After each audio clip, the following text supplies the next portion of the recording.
ακίνητα για τις δύο πρώτες κατηγορίες πρέπει να είναι καταλάχιστο 120 τετραγωνικά το ακίνητο.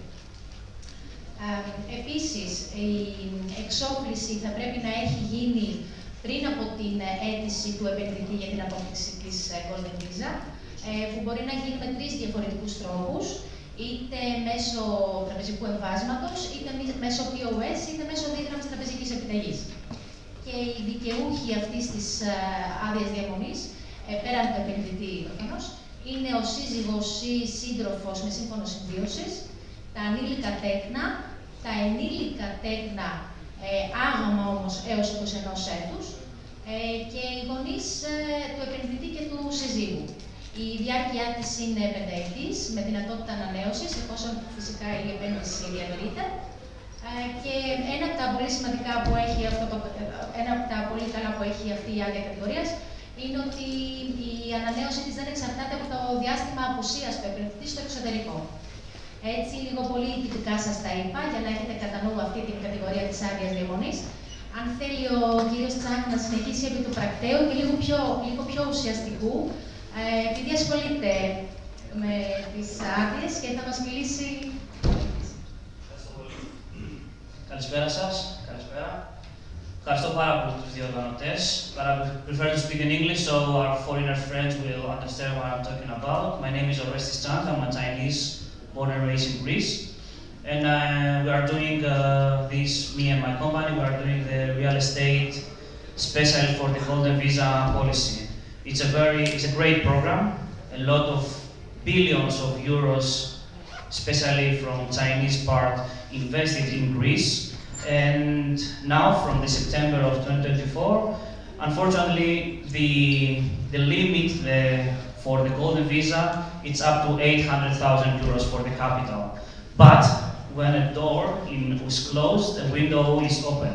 So I strongly believe as an investor, as a real estate developer, that we can change the buildings that they are offices, they are industrial buildings, and make them to residentials. So we're going to have more residential apartments for the population of Greece.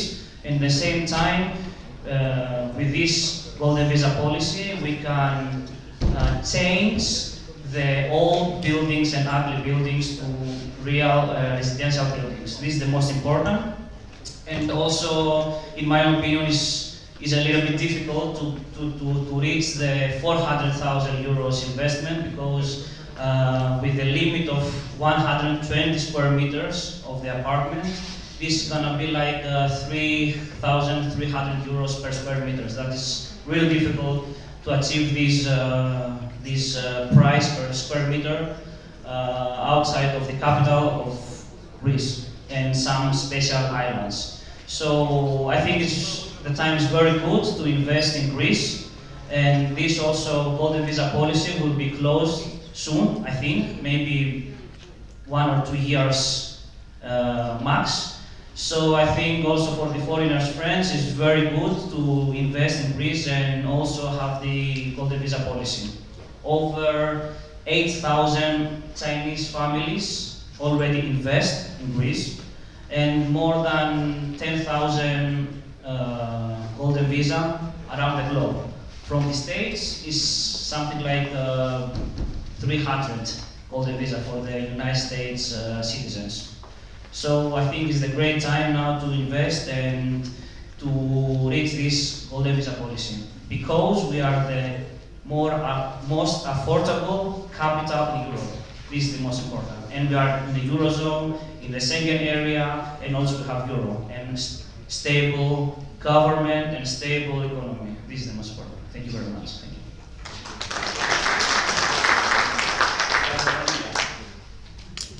Σκηταλολογία.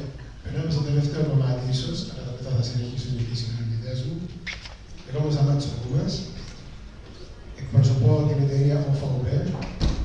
Είμαστε εταιρεία εδώ και 55 χρόνια. Στην Ελλάδα 30. Είμαστε εισηγμένοι στο χρηματιστήριο της Φραγκφούρτης.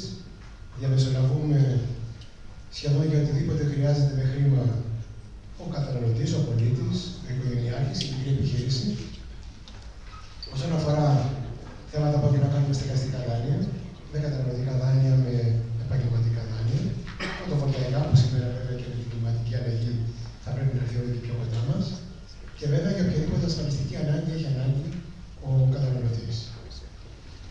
Να περάσω λοιπόν και να πω ένα συγχαρητήρια για το συνέδριο που έχετε οργανώσει, είναι εντυπωσιακό. Ευχαριστούμε πολύ για την πρόσκληση και βέβαια ένα στεγαστικό δάνειο κρύβει πάντα και μια ασφάλιση. Ευτυχώς ξεκίνησε και η σημερινή πολιτεία να βοηθάει στον τομέα αυτό, καταρχήν με ένα 20% μείωσης, εφόσον το ψηφίσει βέβαια στην επόμενη φορά που θα έρθει, τον έμφυα, και μπορεί έτσι να βοηθήσει τον Έλληνα ιδιοκτήτη να εξασφαλίσει το ακίνητό του όσον αφορά πλημμύρα, σε μια σεισμογενή περιοχή όπως είναι η Ελλάδα, και βέβαια και για τη φωτιά, ακόμα και για την κλοπή. Για να συμβούν αυτά όμως, θα πρέπει να είναι και σωστά οργανωμένα. Χρειάζεται να γίνει μια ανάλυση, ένα κόμμα, να κουβεντιαστεί με τον πελάτη, να δει ακριβώς τι ακίνητο υπάρχει, να νομιμοποιηθεί με την υπογραφή του η χρήση των προσωπικών του δεδομένων, κάτι που εμείς σαν εταιρεία δεν το κάνουμε επειδή τα τελευταία 2 χρόνια, 3 πρέπει να γίνει βάση του νόμου, αλλά από τότε που ξεκινήσαμε. Γιατί τα προσωπικά δεδομένα δεν ξεκινήσαν από προχθές, αλλά προϋπήρχαν από προχθές. Με αυτή τη διαδικασία λοιπόν μπορούμε να βοηθήσουμε και την εξέλιξη των στεγαστικών δανείων, χωρίς να πρέπει να σκεφτεί ο μεσίτης τη δουλειά του. Το άκουγα και προηγουμένως, είναι πάρα πολύ σωστό. Μία δουλειά έχει, να εξυπηρετεί στο συμφέρον του πελάτη. Η εξειδίκευση όμως πρέπει να συμβεί από τους εξειδικευμένους συμβούλους. Πρέπει να έχουν και την πιστοποίηση από την Τράπεζα της Ελλάδος. Ήταν προηγουμένως εδώ και ο αντιπρόεδρος της Τράπεζας της Ελλάδος. Εμείς αυτή τη στιγμή διαθέτουμε πάνω από 6.000 άτομα σε όλη την Ευρώπη με πιστοποίηση από τις εκάστοτε κεντρικές τράπεζες και χιλιάδες ανθρώπους οι οποίοι μπορούν να εξασφαλίσουν την καθημερινή πρακτική των πολιτών. Αλλά για να γίνει αυτό, πρέπει να υπάρχει πρώτα ένα στεγαστικό δάνειο. Και έτσι λοιπόν, συνεργαζόμενοι με τράπεζες, πάρα πολλές, μία από αυτές είναι και ο εκπρόσωπος εδώ της Eurobank, στρατηγικός μας και αυτός συνεργάτης, και βεβαίως οι ασφαλιστικές εταιρείες, οι οποίες πρέπει να έχουν και την ανάλογη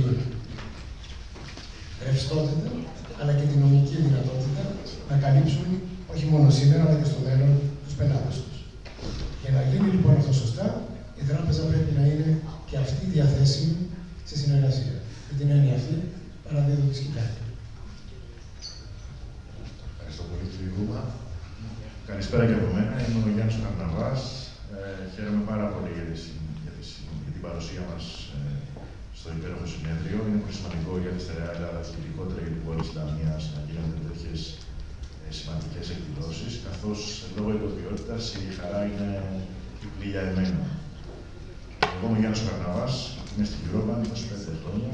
Έχω την ευθύνη των εξωτερικών δικτύων πωλήσεων για χρηματοδοτήσεις στεγαστικών προϊόντων.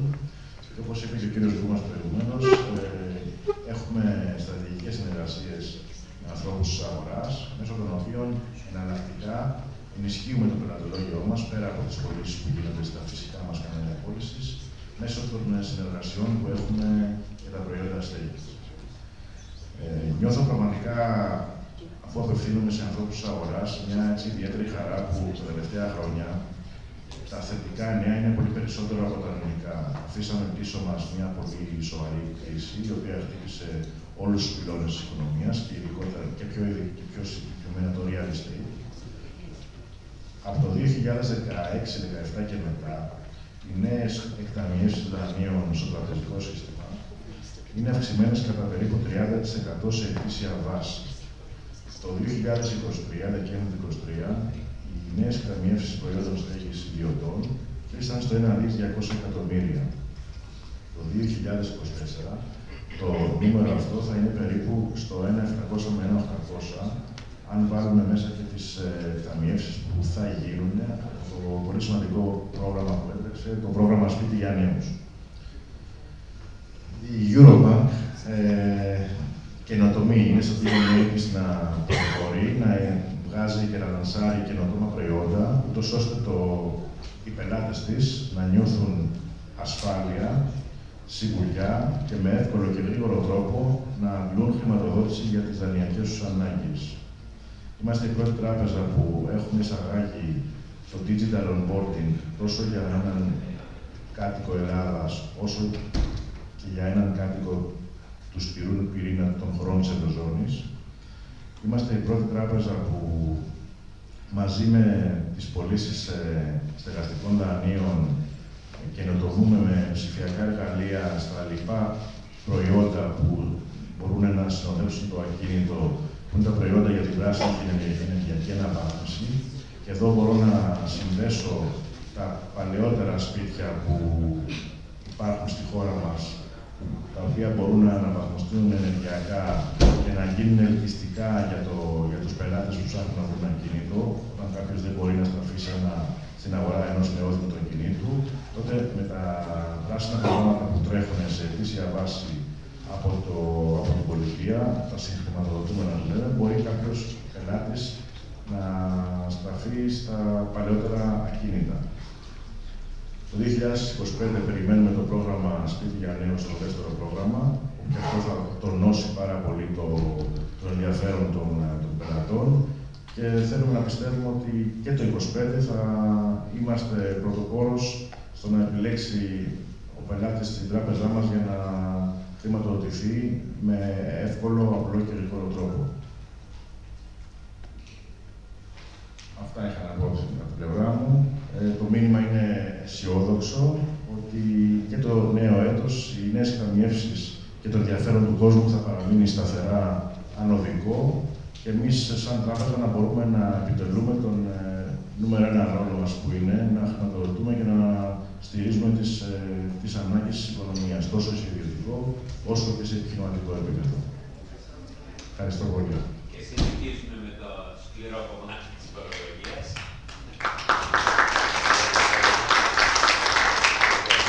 Αυτό που θέλω να πω είναι ότι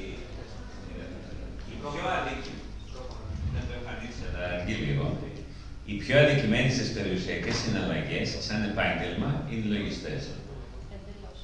Κάνουν τα 7 από τα 13 χαρτιά που χρειάζεται μια περιουσιακή συναλλαγή και μπορεί να μην πληρώνονται κιόλας ή να πούνε την κρίνια των πελατών τους, άμα θα τους ζητήσουν 50 ή 100 ευρώ, ας πούμε. Νομίζω ότι όταν νοιάζεσαι για μια συναλλαγή, πρέπει να νοιάζεσαι για τους συνεργάτες σου. Εγώ είμαι ο πρώτος που λέω πάντα στις συναλλαγές ότι αυτή τη στιγμή στο τζίρο που κάνει μια εταιρεία, πάνω από το 40% πηγαίνει σε φόρους. Οπότε το πιο σημαντικό συνεργάτης σου είναι ο φοροτεχνικός σου.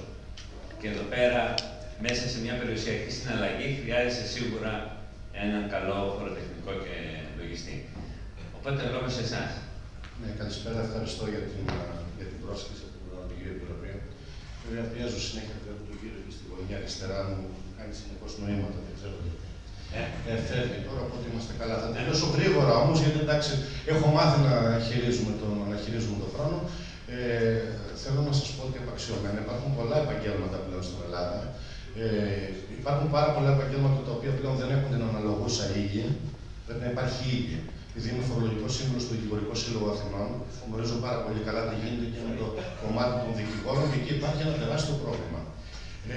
Γι' αυτό βέβαια ευθύνεται και ένα προγραμματισμό ο οποίο γίνεται από το κράτο. Τι να πει τώρα για τη δουλειά του λογιστή φοροτεχνικού, όταν βλέπει παράδειγμα αυτό το οποίο γίνεται στα δικαστήρια όλη τη χώρα. Πάμε όμω λίγο παρακάτω για να γίνουμε λίγο πιο πρακτικοί και πιο γρήγοροι. Δεν θα σα αναλύσω φορολογικό, απλά θα πω κάτι εξαιρετικά σημαντικό. Για μένα το τεράστιο πρόβλημα είναι ότι το κράτο δεν μπαίνει στην όλη διαδικασία. Και τι σημαίνει δεν μπαίνει στην όλη διαδικασία? Θα πρέπει να πει το κράτο ότι εγώ θέλω να δώσω κίνητρα. Θέλω να δώσω κίνητρα τα παλιά σπίτια τα οποία υπάρχουν αυτή τη στιγμή στην Ελλάδα να αναβαθμιστούν, να γίνουν σπίτια τα οποία κάποιος θα μπορεί να τα κάνει χρήση για οποιοδήποτε επενδυτικό ενδιαφέρον.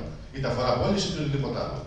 Θα έλεγα ότι αυτή τη στιγμή και σωστά ένας νόμος ο οποίος έχει εξαιρετικό ενδιαφέρον και θα πρέπει λίγο να τον ζυγίσετε, να τον δείτε, να τον δούμε οικογενειακά, επενδυτικά ή οτιδήποτε άλλο, είναι ο νόμος ο οποίος λέει ότι υπάρχει 800.000 αφορολόγητο όταν δίνονται από τους ανιώτες ή κατιώτες, δηλαδή στη σχέση γονιών, παππούδων ή παιδιών, όταν δίνεται η δυνατότητα λοιπόν να κάνουμε μεταβίβαση των περιουσιακών μας στοιχείων μέχρι 800.000 ευρώ αφορολόγητο. Αυτό τι σημαίνει? Αυτό σημαίνει πρακτικά το εξής, για να καταλαβαίνουμε. Για κάποιους βέβαια αποτελεί ευκαιρία.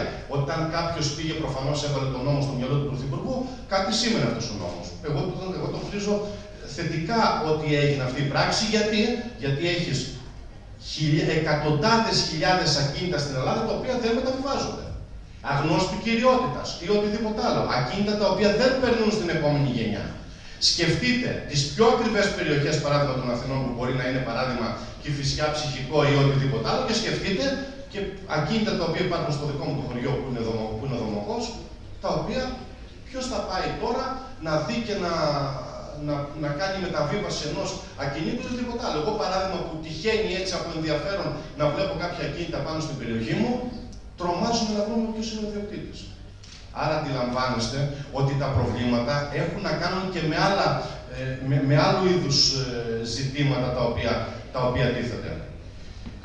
Αυτό το οποίο για μένα είναι εξαιρετικά σημαντικό για να το καταλάβετε, υπάρχει ένας νόμος ο οποίος λύγει 31/10/24. Τι λέει αυτός ο νόμος? Λέει ότι αν κάνεις δαπάνες για το ακίνητό σου μέχρι 16.000 ευρώ, έχεις τη δυνατότητα αυτές τις δαπάνες των 16.000 ευρώ να εκπαιστούν μέσα σε 5 φορολογικές ρυθμίσεις. Άρα για κάποιον ο οποίος πληρώνει, παράδειγμα, ένα σημαντικό φόρο, το να βάζει τα χρήματά του και να εκπίπτουν αυτά φορολογικά είναι σημαντικό. Τι να το κάνω, το ανακαινίζω ή οτιδήποτε άλλο να τα κάνω? Χρήσιμα είναι. Χρήσιμα είναι, σε τι είναι χρήσιμα? Στην προσφορά. Προσφέρονται ακίνητα με αυτή τη δυνατότητα. Όμως η ζήτηση είναι πολύ μεγαλύτερη αυτή τη στιγμή. Και είναι ζήτηση την οποία δεν έχουμε ίσως ζυγίσει και σταθμίσει και τα κίνητρα αυτής της ζήτησης. Παράδειγμα, σε ένα μέρος στο οποίο πας αυτή τη στιγμή πάνω, το ξαναναφέρω το Δομοκό, που δεν θα δεις πάρα πολύ κόσμο, αναζητούνται ακίνητα προς ενοικίαση τουλάχιστον από 15-20 περιπτώσεις που γνωρίζω, παράδειγμα, τον προηγούμενο μήνα ότι γινόταν αυτό. Και δεν υπάρχουν ακίνητα αυτή τη στιγμή να διατηθούν. Δεν υπάρχουν ακίνητα να νοικιαστούν. Άρα τι πρέπει να γίνει? Μπαίνουμε, παράδειγμα, στο πρόγραμμα ανακαινίζω. Αυτά είναι πρόγραμμα ευρύτερης εθνικής πολιτικής. Τι λέει όμως? Εισόδημα μέχρι 40.000 ευρώ. Δηλαδή αυτός που έχει εισόδημα 5.000 ευρώ είναι δυνατόν να μπορεί να ανακαινήσει? Ποιος πρέπει να ανακαινήσει? Αυτός που έχει εισοδήματα. Γιατί πρέπει να ανακαινήσει αυτός? Γιατί αύριο το ακίνητό του θα χρησιμοποιηθεί κάπου. Πού θα χρησιμοποιηθεί το ακίνητό του? Είτε θα το νοικιάσει, είτε επενδυτικά θα το αξιοποιήσει. Υπάρχει δυνατότητα της αξιοποίησης? Ναι, υπάρχει δυνατότητα της αξιοποίησης. Είναι σοβαρή η φορολογία στην Ελλάδα? Ναι, φτάνει μέχρι τις 45.000 ευρώ όταν έχω κάποια ακίνητα. Έχω τη δυνατότητα όμως άλλα ακίνητα, έχω δυνατότητα όμως να βάλω μέσα σε κάποια εταιρικά σχήματα κάποια ακίνητα που έχω? Σαφώς και έχω τη δυνατότητα. Υπάρχει και εισφορά του ακινήτου αυτή τη στιγμή. Αν εισφέρω ένα ακίνητο το οποίο έχω, αντί να το νοικιάζω, το εισφέρω σε μια εταιρεία με ένα κόστος μεταβίβασης 3%, έχω τη δυνατότητα να εκπίπτει όλο αυτό το έξοδο του ακινήτου, να εκπίπτει το σύνολο των εξόδων του ακινήτου και η φορολογία από το ενίκιο μείον την έκπτωση των δαπανών να είναι 22%. Να μην ξεπερνάει, δηλαδή ένας flat tax του 22% είναι ένας λογικός μέσος συντελεστής Ευρωπαϊκής Ένωσης. Αλλά αν περιμένω τώρα να πω ότι έχω κάποια ακίνητα, θα τα νοικιάσω ή θα κάνω κρυφά συμβόλαια ή θα κάνω μειωμένα συμβόλαια ή όλες αυτές οι μικροπονηριές οι οποίες χρησιμοποιούν τα προηγούμενα χρόνια, δεν προχωράει έτσι η πολιτική των ακινήτων. Θετικά τα μέτρα που παίρνει κατά καιρούς η κυβέρνηση και ειδικά τώρα τα μέτρα που εξεκέλθηκαν στη Θεσσαλονίκη. Εντάξει, έχουν το κομμάτι της. Τι κάνανε επί της ουσίας? Υιοθετήσαν ένα μέτρο το οποίο έφερε ο πρόεδρος των ιδιοκτητών ακινήτων, που και εμείς κάναμε διάφορες εισηγήσεις, ο Στράτος ο Παραδιάς, ότι ξέρετε κάτι, κλειστά ακίνητα 3 ετών, βγάλτε τα στην αγορά και να μην έχουν φορολογία για τα 3 πρώτα χρόνια. Λογικό, σαφώς είναι και λογικό. Άρα τι απαιτείται? Απαιτείται περισσότερα φορολογικά κίνητρα προς οποιονδήποτε Έλληνα φορολογούμενο επενδυτή να κάνει οτιδήποτε το ακίνητό του. Γιατί αυτά τα ακίνητα, και βλέπετε ότι είναι βαθιά και πολιτική της κυβέρνησης, και το αντιλαμβάνεστε ότι είναι βαθιά πολιτική της κυβέρνησης, όταν δίνει τη δυνατότητα, παράδειγμα, να υπάρχει μεταβίβαση με 800.000 ευρώ φορολόγητο. Σκεφτείτε ένα κίνητρο ότι μπορεί να ήταν το 800.000 φορολόγητο. Ξέρετε τι μπορεί να ήταν? Να πει η κυβέρνηση σε αυτούς οι οποίοι είναι στους γονείς, μεταβιβάστε στα παιδιά σας. Και αν τα παιδιά σας τουλάχιστον δεν έχουν τη δυνατότητα να κρατήσουν ένα κίνητο όπως είχαν οι προηγούμενες γενιές, τουλάχιστον έχουν τη δυνατότητα να μπορούν να πουλήσουν, να επενδύσουν, να αξιοποιήσουν, να κάνουν οτιδήποτε. Άρα πρέπει να δούμε πολύ σοβαρά το κομμάτι των ακινήτων. Είναι για μένα εξαιρετικά κακό που δεν υπάρχουν προγράμματα φορολογικής πολιτικής στην κυβέρνηση να ανανεωθούν παλιές κατοικίες που υπάρχουν, και θα κλείσω λέγοντάς σας ότι τουλάχιστον από τα σπίτια τα οποία ενοικιάζονται αυτή τη στιγμή στη χώρα μας, περίπου το 50% είναι σπίτια της δεκαετίας 60 με 70. Άρα μιλάμε για υψηλά ακίνητα, μιλάμε για τεράστια ζήτηση ακινήτων, χωρίς όμως να υπάρχει ένας στόλος νέων ακινήτων τα οποία είναι προσφερόμενα. Αυτό νομίζω είναι το θέμα των ακινήτων, αυτό είναι το θέμα της φορολογίας. Ναι, έχουμε μια υψηλή φορολογία στα φυσικά πρόσωπα, έχουμε όμως μια καλή φορολογία στα νομικά πρόσωπα του 22% και είναι πραγματικά μια περίοδος για έτσι να δούμε επενδυτικά το ακίνητο βάζοντάς το και σε μια εταιρεία. Έτσι πρέπει να λειτουργήσουμε τα επόμενα χρόνια και εύχομαι κάποια στιγμή έδειχνε πριν ο προηγούμενο πάνελ μιλητής έδειχνε την εικόνα η οποία έδειχνε την Λαμία στο κέντρο της Ελλάδας. Ναι, η Λαμία είναι για χρόνια στο κέντρο της Ελλάδας. Οι πολιτικές για τη Λαμία της και για την ευρύτερη περιοχή. Σας ευχαριστώ πολύ.